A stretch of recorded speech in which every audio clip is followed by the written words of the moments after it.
La petite histoire des rats de laboratoire. En gros, pourquoi je vous parle souvent de traumatisme intergénérationnel, c'est qu'en fait ça se développe dans les gènes.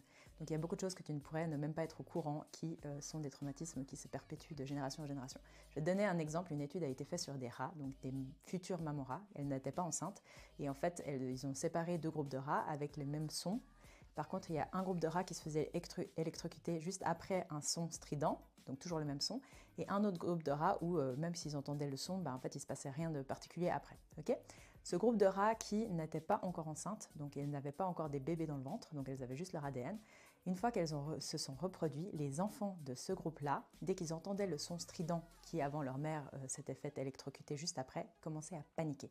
Ça veut dire que alors qu'ils n'avaient pas vécu le traumatisme, dans leur gène, c'était plus fort qu'eux, ils avaient un instinct de survie qui leur faisait courir partout. Alors que les bébés de rats qui n'ont pas vécu d'électrocution dans leur génération, en fait, dès qu'ils entendaient ce bruit, ils vivaient leur petite vie de rat.